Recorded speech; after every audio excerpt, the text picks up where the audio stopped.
Jemaat yang dikasihi Kristus, kita bersyukur pada Tuhan untuk anugerah pemeliharaannya membawa kita menjalani bulan Februari ini dengan baik. Kita bersyukur hari ini bisa beribadah kepada Tuhan. Saya memberikan satu informasi untuk kita bahwa pada hari Jumat tanggal 12 kita akan mengadakan ibadah rayon gabungan untuk merayakan tahun baru Imlek.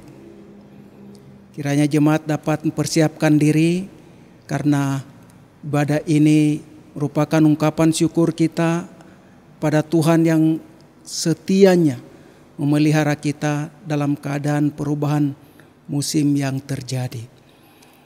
Ibadah akan diselenggarakan dengan Zoom dan jemaat kita dapat mengikutinya untuk sekaligus membuka ibadah rayon di tahun ini.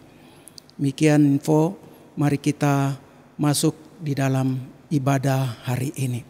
Kita mulai dengan saat teduh.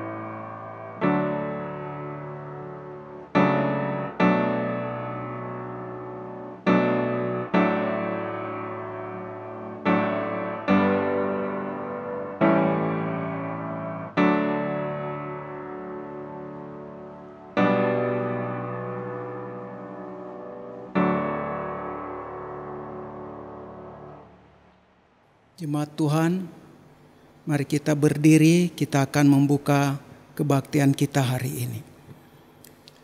Pilihlah pada hari ini kepada siapa kamu akan beribadah. Aku dan seisi rumahku, kami akan beribadah kepada Tuhan. Anak-anak cucu akan beribadah kepadanya dan akan menceritakan tentang Tuhan kepada angkatan yang akan datang. Janganlah kita menjauhkan diri dari pertemuan-pertemuan ibadah kita seperti dibiasakan oleh beberapa orang. Tetapi marilah kita saling menasihati dan semakin giat melakukannya menjelang hari Tuhan yang mendekat. Pertolongan kita adalah di dalam nama Tuhan, Allah yang menjadikan langit dan bumi. Kasih karunia menyertai kamu, dan damai sejahtera dari Allah Bapa kita dan dari Tuhan Yesus Kristus. Amin. Jemaat masih dalam keadaan berdiri, mari bersama-sama kita mengagungkan Tuhan kita, Raja Dunia. Kita nyanyikan KPPK nomor 33 ayat yang pertama dan yang kedua, Kristus Tuhan, Raja Dunia.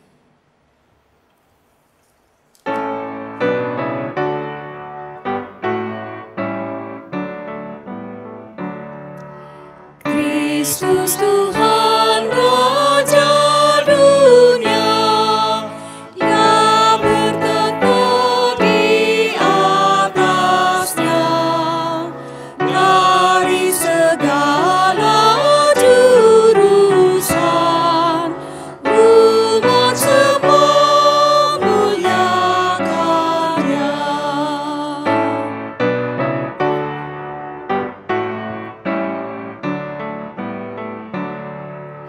Bangsa-bangsa, raja-raja, serta umat di dunia, mari datang menyembah Dia, sembah sujud hadapannya.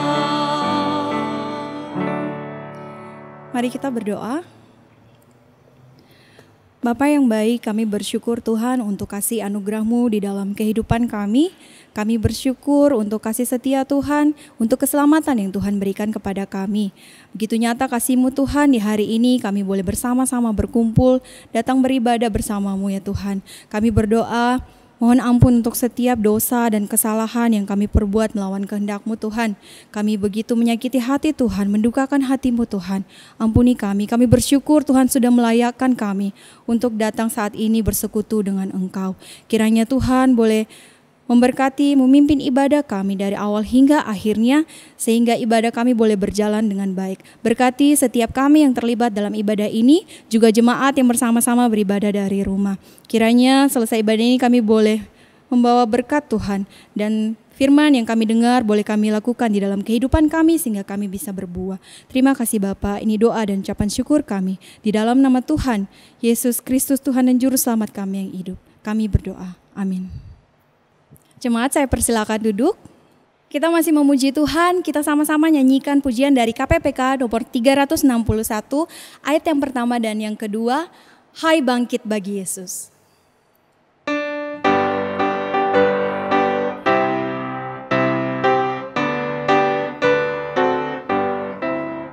Hai bangkit bagi Yesus, pahlawan salibnya.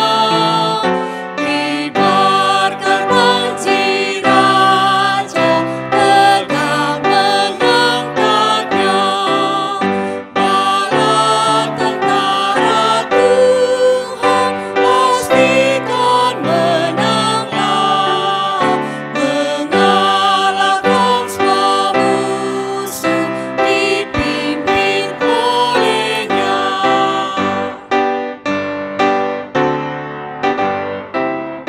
Hai bangkit bagi Yesus, ikutlah perintahnya.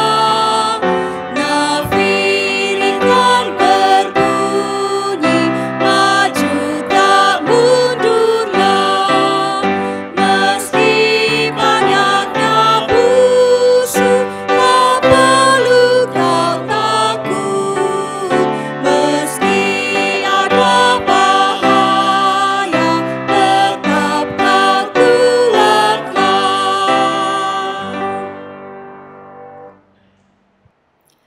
Mari kita bersama-sama bersyukur untuk keselamatan dari Tuhan yang Tuhan berikan kepada kita dengan menyanyikan pujian dari KPPK nomor 367, ayat yang pertama dan yang kedua, Yesus selamatkanku.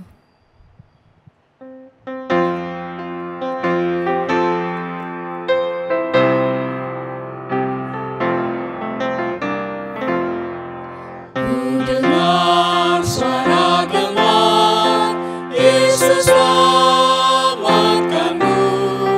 Kabarkanlah Injilnya, Yesus selamatkanmu. Kabarkan pada mereka tentang keselamatannya. Bergegas majulah terus, Yesus selamatkanmu.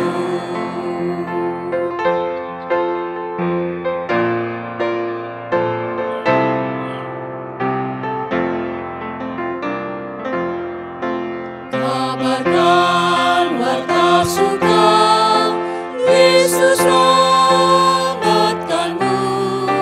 Pada orang berdosa, Yesus selamatkanmu. Bernyanyilah pulau, bergemalah samudra. Bangsa-bangsa wartakan, Yesus selamatkanmu.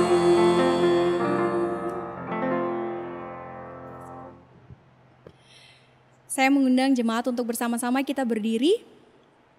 Kita akan mengucapkan pengakuan iman kita, pengakuan iman rasuli dengan berkata demikian.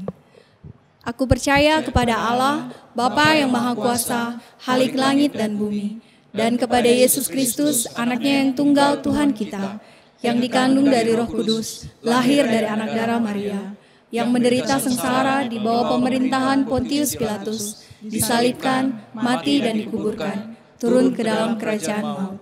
Pada hari yang ketiga, bangkit pula dari antara orang mati, naik ke surga, duduk di sebelah kanan Allah, Bapa yang Maha Kuasa, dan dari sana Ia akan datang untuk menghakimi orang yang hidup dan yang mati. Aku percaya kepada Roh Kudus, gereja yang kudus dan am, persekutuan orang kudus, pengampunan dosa, kebangkitan tubuh, dan hidup yang kekal. Amin.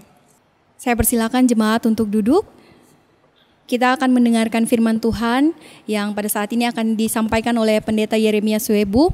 Untuk menyambut firman Tuhan, mari bersama-sama kita nyanyikan pujian dari KPPK nomor 376, ayat yang pertama dan yang ketiga, ada kisah untuk bangsa-bangsa.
Jemaat Tuhan, mari kita berdoa.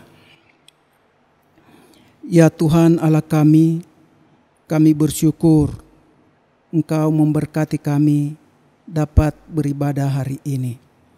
Walaupun kami di rumah atau dalam keadaan apapun, kami tahu Tuhan melawat kami, Tuhan pedulikan kami, memperhatikan kami. Kami bersyukur untuk berkat-berkat Tuhan di sepanjang 1 minggu di bulan Februari ini. Kami percaya Tuhan yang kami sembah, Tuhan yang mengasihi kami.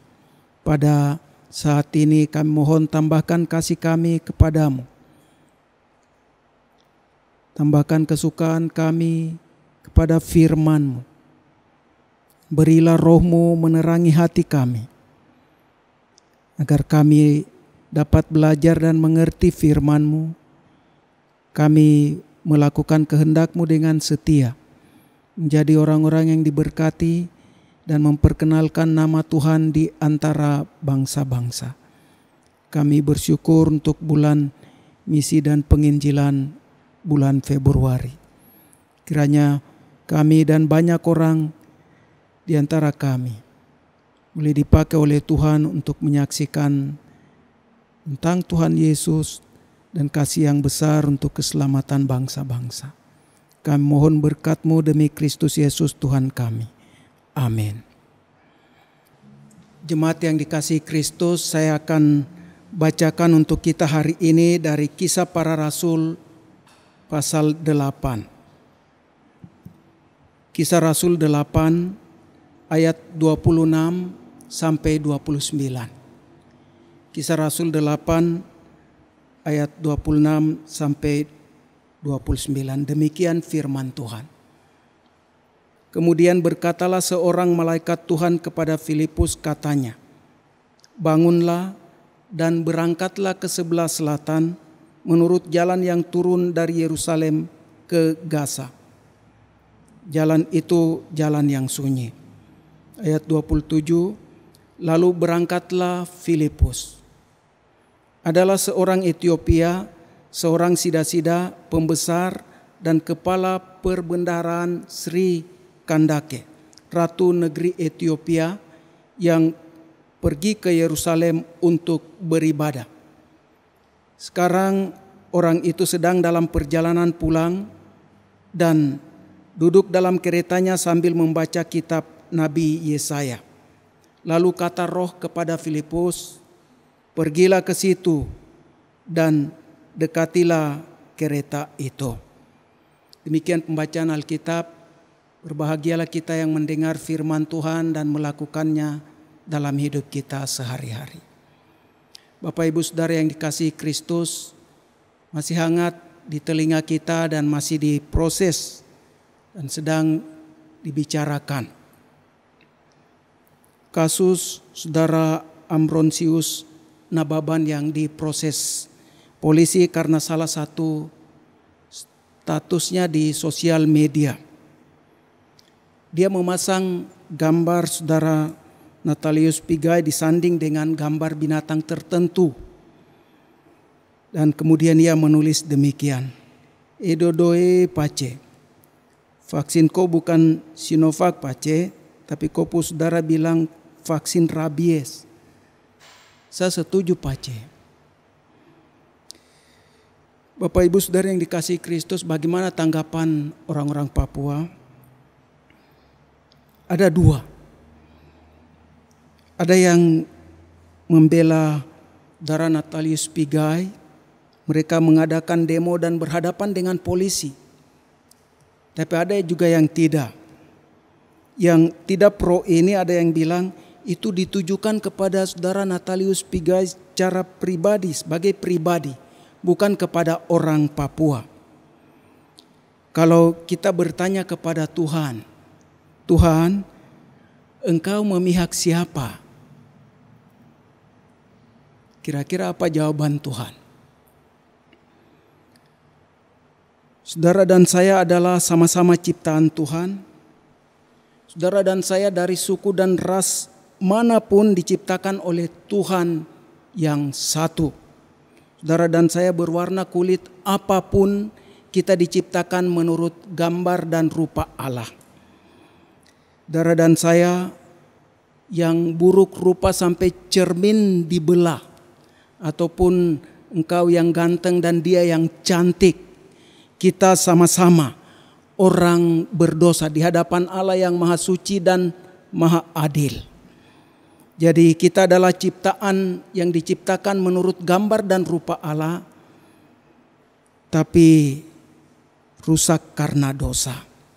Roma 3 ayat 23 katakan, "Karena semua orang telah berbuat dosa dan telah kehilangan kemuliaan Allah." Bapak Ibu Saudara yang dikasihi Kristus, tanpa kemuliaan Allah, yang satu akan memandang sesama manusia sebagai monyet. Tanpa kemuliaan Allah dalam diri manusia, yang satu akan mengejek sesama manusia sebagai babi. Tanpa kemuliaan Allah dalam diri manusia, yang satu akan menyebut sesama manusia sebagai anjing. Tanpa kemuliaan Allah dalam diri manusia, yang satu akan melihat dirinya lebih elok dari sesama manusia lainnya. Dosa telah merusak semuanya. Tidak ada satupun yang baik pada manusia. Di dalam diri manusia yang boleh membuat dirinya berbangga dan boleh mengangkat diri lebih tinggi daripada manusia lainnya. Apalagi meninggikan diri mengatasi Allah, pencipta yang maha tinggi itu. Itu tidak benar. Oleh karena seperti dikatakan dalam Roma 3 ayat 10, tidak ada yang benar, seorang pun tidak. Karena tidak ada seorang pun yang benar, Tuhan Yesus mengutus para muridnya, "Pergilah, jadikanlah semua bangsa muridku. Semua suku bangsa muridku. Kelompok-kelompok kaum-kaum dari berbagai ras jadikan muridku." Seorang yang menjadi murid Kristus, ia adalah orang yang benar. Seorang yang menjadi murid Kristus, ia tidak merendahkan orang lain, melainkan mengasihinya. Seorang yang menjadi murid Kristus, ia tidak menghina orang yang berbeda dengan dirinya, melainkan akan merangkulnya. Seorang yang menjadi murid Kristus, ia tidak meremehkan orang lain, melainkan menjangkaunya dalam Tuhan. Seorang yang menjadi murid Kristus, ia tidak akan lelah dan lelap sebelum mendoakan dan melihat sesama yang berbeda dengan dirinya itu diselamatkan dalam Tuhan. Bapak Ibu Saudara yang dikasihi Kristus, Filipus adalah murid Kristus. Ia berbeda suku, ras, bangsa dengan Sida-Sida. Dia salah satu dari 7 diaken yang dipilih oleh orang percaya gereja mula-mula untuk melayani kebutuhan para janda yang diabaikan oleh orang Ibrani dalam pelayanan sehari-hari. Para janda orang-orang Yahudi ini mereka berbahasa Yunani. Tapi orang-orang Ibrani ketika melayani, memenuhi kebutuhan makan minum hidup sehari-hari, mengabaikan para janda ini. Kita bisa melihat perbedaan bahasa saja telah membuat mereka mengabaikan sesamanya dalam satu persekutuan. Selain masalah-masalah kecil seperti ini, ada masalah besar yang terjadi di antara mereka dalam persekutuan jemaat itu. Yaitu Tuhan izinkan adanya penganiayaan besar terhadap murid-murid Kristus. Dan karena penganiayaan itu terpaksa mereka akhirnya tersebar ke berbagai tempat di sekitar Yerusalem. Bapak Ibu Saudara yang dikasihi Kristus, Filipus pergi ke Samaria dan mengadakan KKR besar di sana dengan pertobatan yang besar-besaran. Itu sesuatu yang dahsyat. Setelah pelayanan yang berhasil itu, Tuhan kemudian memimpin dia ke tempat yang sunyi sepi hanya untuk menjumpai satu orang. Mari kita perhatikan ayat bacaan kita hari ini, ayat 26. Kemudian berkatalah seorang malaikat Tuhan kepada Filipus.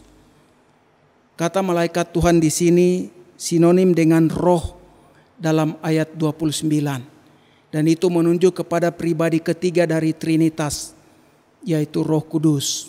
Apa yang Roh Kudus katakan dalam ayat ini? Bangunlah dan berangkatlah ke sebelah selatan menurut jalan yang turun dari Yerusalem ke Gaza. Dari itu padang gurun. Tapi ada jalan di sana bisa dilewati. Dan itu memang perjalanan yang biasa dilewati. Tempat sepi seperti itu ia diutus. Keterangan yang tabib Lukas tulis dalam Kisah Para Rasul ini, jalan itu jalan yang sunyi. Filipus tidak berkata, di sini ramai dan banyak orang, mengapa aku harus pergi ke tempat yang sunyi? Filipus taat kepada suara Tuhan. Ayat 27, lalu berangkatlah Filipus, adalah seorang Etiopia, seorang Sida-Sida, pembesar dan kepala perbendaharaan Sri Kandake, Ratu negeri Etiopia, yang pergi ke Yerusalem untuk beribadah. Ayat 28, sekarang orang itu sedang dalam perjalanan pulang dan duduk dalam keretanya sambil membaca kitab Nabi Yesaya. Bapak Ibu Saudara yang dikasihi Kristus, penafsir mengatakan mungkin dia penganut agama Yahudi. Karena itu ia pergi beribadah. Istilah pembesar di sini secara harafiah Sida-Sida, orang yang bekerja di lingkungan kerajaan atau istana. Di sini Sida-Sida ini dia adalah kepala perbendaharaan Sri Kandake, Ratu negeri Ethiopia. Jadi apa-apa yang menyangkut harta benda dan segala sesuatu yang dipercayakan, dia mengawasi semua orang yang bekerja. Sida-Sida biasanya dikebiri atau karena keadaan tertentu kemudian fungsi seksualnya tidak ada. Ada yang memang sengaja, ada yang dibuat begitu, ada yang lahir seperti itu menurut Tuhan Yesus. Jadi orang-orang seperti ini yang dipilih bekerja di dalam kerajaan. Di Perjanjian Lama kita tahu ada Potifar. Jabatan yang disebut itu adalah jabatan Sida-Sida, tapi dia mempunyai istri. Kalau Sida-Sida yang menyelamatkan Nabi Yeremia yang dibuang ke dalam sumur. Itu juga sida-sida. Jadi orang-orang seperti itu dalam beberapa catatan Alkitab kita dapat menemukan Tuhan memakai mereka sebagai hamba-hambanya. Bapak Ibu, saudara yang dikasihi Kristus, kita bisa bayangkan sida-sida dari Ethiopia ini. Dia seorang pejabat besar, sibuk, tapi punya waktu untuk ibadah. Ia punya uang dan ia gunakan untuk membeli kitab Nabi Yesaya, gulungan kitab Nabi Yesaya. Ia punya kesempatan untuk membaca kitab suci, walaupun dalam perjalanan. Mungkin untuk gaya-gaya kita zaman now, orang dengan mobilitas tinggi. Di Jayapura sini minum teh pagi, makan siang di Makassar, kemudian makan malamnya di Singapura. Besok pagi ya minum kopi di sana dan kemudian makan siangnya di Batam. Selanjutnya dan seterusnya. Itu orang-orang dengan kesibukan tinggi. Ketika dalam perjalanan bisa buka HP-nya kemudian melakukan saat teduh. Apakah sida-sida ini seperti itu? Dapat kitab suci dan dalam perjalanan pulang ia membaca. Apakah nanti setelah dia tiba di istana sana, dalam kerajaan, dalam pekerjaannya, dalam kesibukannya, ia masih akan punya waktu untuk membaca kitab suci? Kitab Nabi Yesaya itu gulungan kitab yang paling besar, karena itu ada penafsir katakan mahal. Tapi dia keluarkan uang untuk itu. Ia mempunyai kerinduan pada Tuhan. Di sini dikatakan Sri Kandake, Ratu Negeri Ethiopia. Kandake adalah gelar seperti Firaun di Mesir atau Kaisar Roma misalnya. Mengapa ratu ini disebut? Para penafsir katakan alasan ratu ini disebut adalah karena di Ethiopia itu raja dianggap sebagai dewa. Oleh karena itu tidak pantas jika ratu tersebut mengurus administrasi atau urusan politik yang sederhana. Pejabat atau pegawai seperti sida-sida ini yang biasanya mengurusnya. Ada bagian-bagian, kita sekarang pakai mungkin kepala bidang, kepala seksi dan seterusnya. Filipus diutus kepada pejabat yang banyak sibuknya itu. Ayat 29, lalu kata Roh kepada Filipus, pergilah ke situ dan dekatilah kereta itu.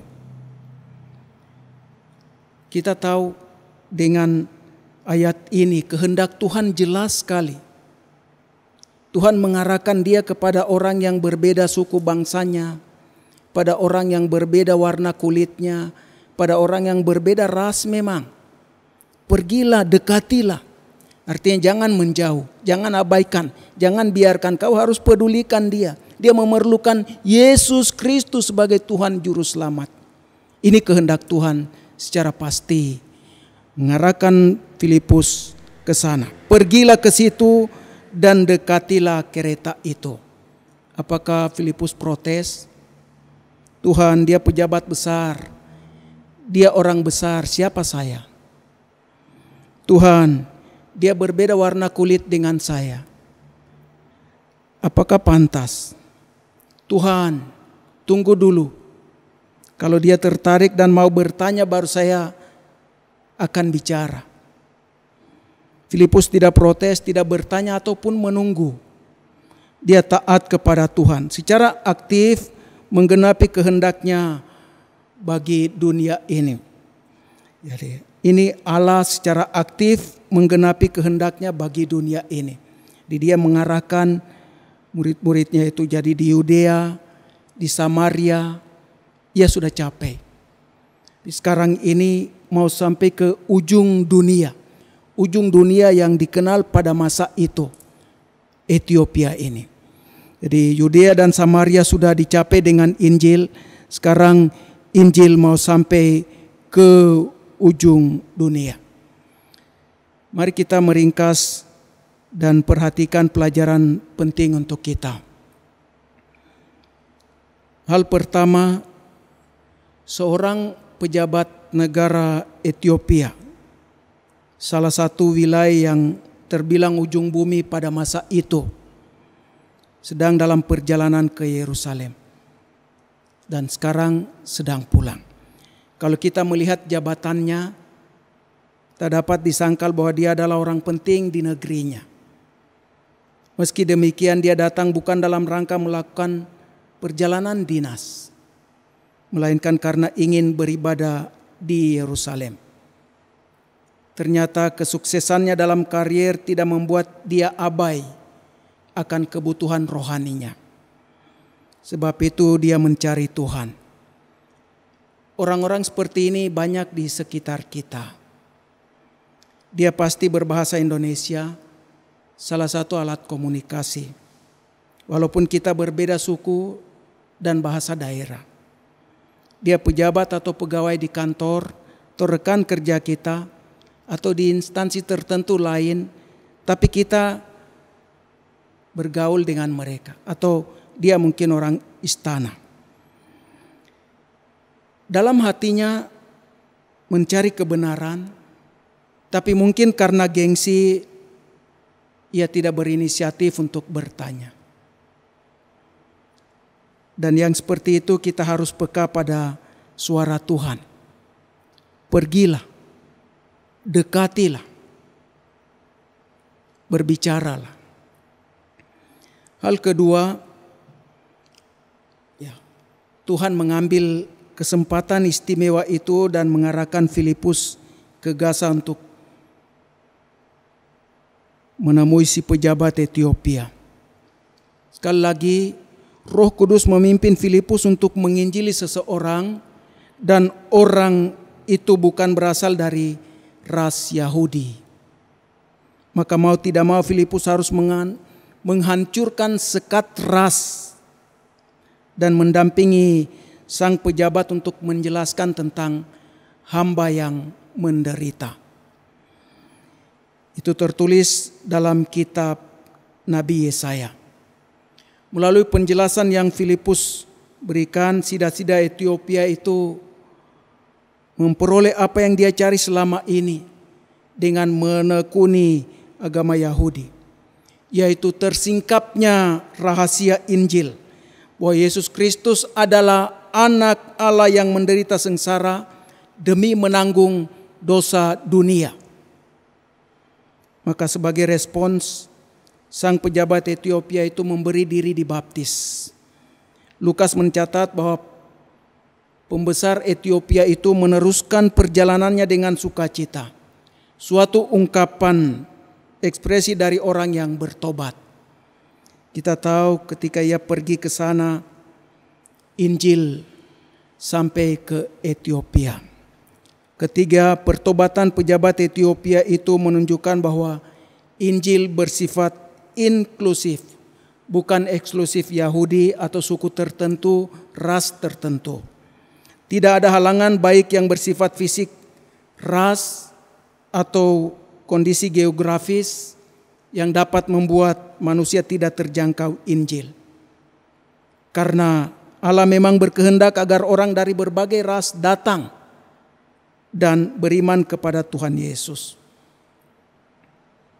Hal terakhir, dengan isu-isu LGBT. Kalau Presiden Amerika Serikat yang baru begitu menjabat, bendera LGBT dikibarkan. Isu-isu seks sedang dibicarakan. Kalau kita misalnya mau bertanya dan menyamakan, mensejajarkan tentang pengalaman seorang sida-sida yang memang tidak bisa melakukan hubungan seksual. Memang berbeda, berkontras, tapi isunya sama tentang seksual. Apakah orang-orang dengan masalah seperti ini bisa kita jangkau?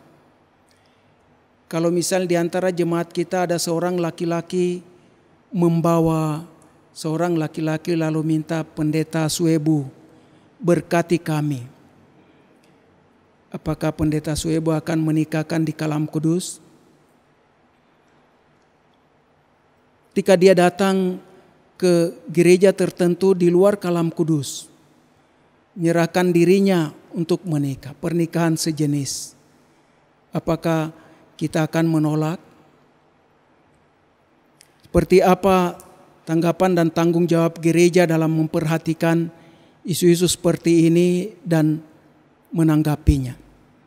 Bagi kita Kalam Kudus, pernikahan menurut Alkitab adalah seorang laki-laki dengan seorang perempuan. Lalu orang yang berbuat dosa seperti ini, apakah kita buang mereka? Saya pikir tidak. Seperti Sida-Sida dan rekan-rekan banyak lainnya dengan masalah seksual dijangkau oleh Injil. Kita dapat memberitakan Injil untuk keselamatan mereka. Membawa mereka dalam haribaan Tuhan untuk mendapatkan kasih dan pengampunannya. Menerima keselamatan dari Tuhan. Kiranya Tuhan menolong kita menjadi orang-orang yang peka terhadap lingkungan, terhadap suara Tuhan, dan kemudian bertindak untuk pergi mendekati mereka dan menyampaikan kabar baik ini. Jangan menunggu karena berbeda ras, antar golongan, atau jabatan, status, dan sebagainya. Kita hanya harus taat melakukan kehendak Tuhan dengan setia. Tuhan Yesus memberkati kita. Amin. Jemaat Tuhan, mari kita akan menyanyi Ku Utus Kau. KPPK 370 ayat 1 dan 2.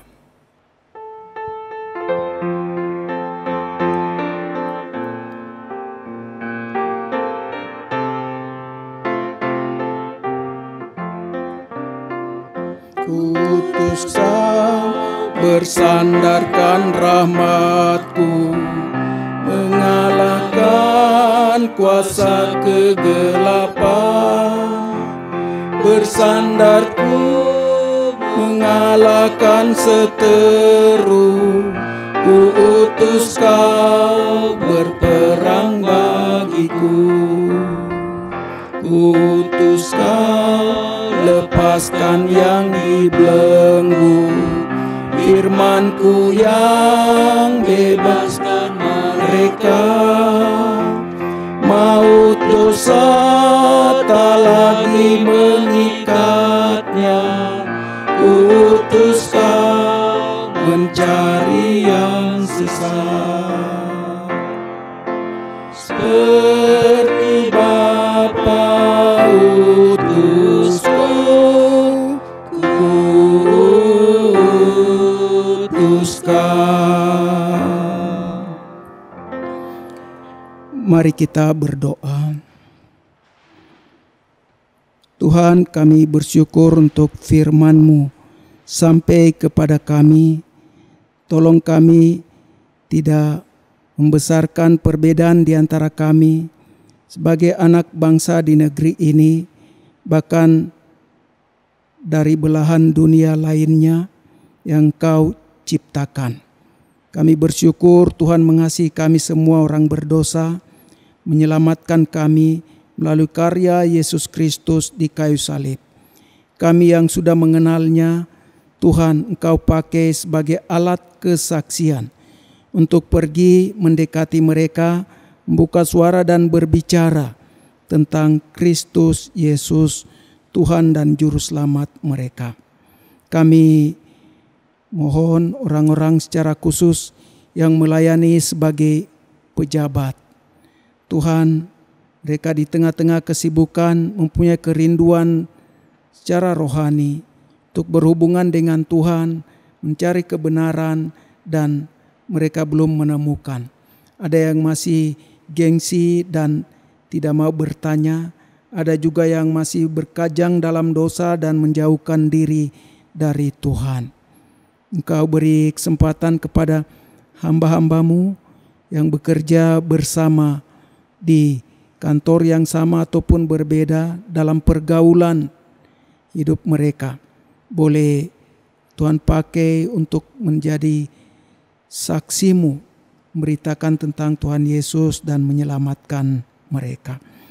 Kami berdoa dan serahkan kepadamu untuk orang-orang sakit di tengah jemaat kami. Sakit apapun yang mereka derita, mereka memerlukan kekuatan dari Tuhan, pertolongan, anugerah yang memampukan mereka dapat menanggung sakit ini. Penghiburan dan damai dari Tuhan menenteramkan hati mereka, mengangkat kegelisahan, dan Tuhan memberi mereka dapat tersenyum. Pengobatan dan usaha-usaha apapun, Tuhan, itu hanya sarana. Kesembuhan asalnya dari Tuhan. Juga bagi Bapak Ibu Saudara yang menderita karena sakit COVID-19, kami doakan dan mohon Tuhan Kau menjamah, menyembuhkan, memulihkan, memberi sukacita bersama kami, terus hidup dalam persekutuan, saksian dan pelayanan, memuliakan Engkau. Kami terus mendoakan untuk para perawat, ahli gizi, para dokter, dokter gigi. Tuhan pakailah mereka sebagai alat-Mu. Bu Ani Une Putih, Bu Paulina Watahas dari Foni Persulesi, Pak Harul Manugan dari Ayu Palimbunga.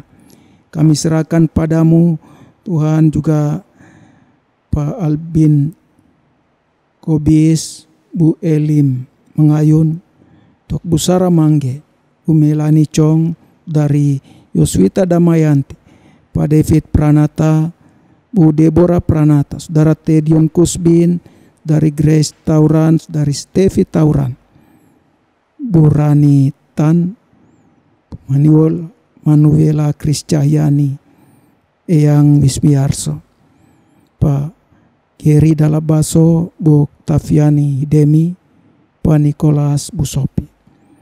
Tuhan, mereka menyerahkan dirinya untuk melakukan apa yang Kau mau, membawa kesembuhan bagi setiap orang yang sakit. Tapi juga di masa pandemi seperti ini, lindungi mereka dan pakai terus untuk melayani dan menjadi berkat. Juga bagi keluarga sendiri dalam pergumulan dan tekanan karena situasi ini. Beri kekuatan pada kami mengingat, mendoakan, dan Tuhan juga melindungi keluarga kami, orang tua kami, anak-anak kami, cucu, cicit. Pekerjaan yang kami lakukan di rumah, di luar rumah, masa depan kami, seperti apa Tuhan akan lepaskan kami dari masa pandemi ini.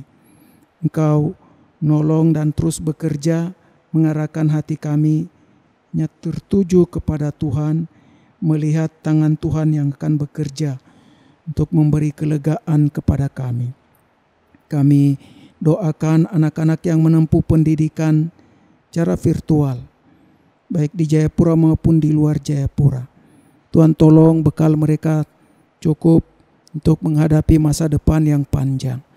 Kau akan mencukupkan segala kebutuhan mereka. Juga Bapak Ibu guru di sekolah, dalam segala tantangan yang mereka hadapi, bagai kesulitan, Tuhan Engkau akan menolong dan menggunakan berbagai media ini dapat melayan dan menjadi berkat. Juga untuk guru-guru di lingkungan Sekolah Kristen Kalam Kudus Jayapura, kami doakan kuatan kesehatan. Berapa juga sempat mengalami sakit, kami bersyukur Tuhan bebaskan dan selamatkan. Kami menyerahkan kepadamu segala tugas tanggung jawab mereka di sepanjang semester ini ataupun mengakhiri tahun pelajaran ini. Tuhan, Engkau dimuliakan. Ketika pendidikan pengajaran diberikan, tapi Injil juga diberitakan, dan banyak orang dari berbagai latar belakang suku yang belajar di Sekolah Kristen Kalam Kudus boleh diselamatkan oleh Tuhan. Kami bersyukur kepadamu karena pemberian jemaat dalam bentuk uang untuk mendukung pekerjaan di Gereja Kristen Kalam Kudus Jayapura. Tuhan memberkati, membalas dalam pekerjaan dan hidup hari-hari perhatian dan kasih sayang Tuhan selalu ada. Kami bersyukur memuji Engkau, Allah Tuhan sumber segala berkat. Padamu kami sampaikan doa ini demi Kristus Yesus, Tuhan dan Juru Selamat kami. Amin. Jemaat Tuhan, mari kita berdiri. Kita akan menyanyi doksologi.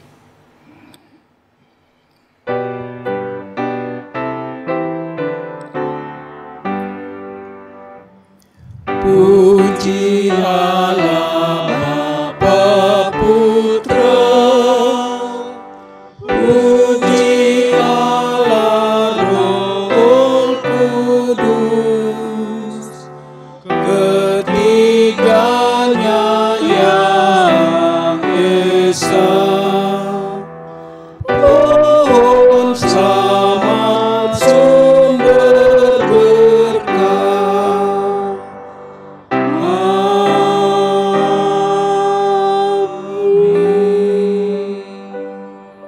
Mari kita terima berkat Tuhan. Kiranya Tuhan memberkati engkau dan melindungi engkau. Tuhan menyinari engkau dengan wajah-Nya dan memberi engkau kasih karunia. Tuhan menghadapkan wajah-Nya kepadamu dan memberi engkau damai sejahtera. Amin.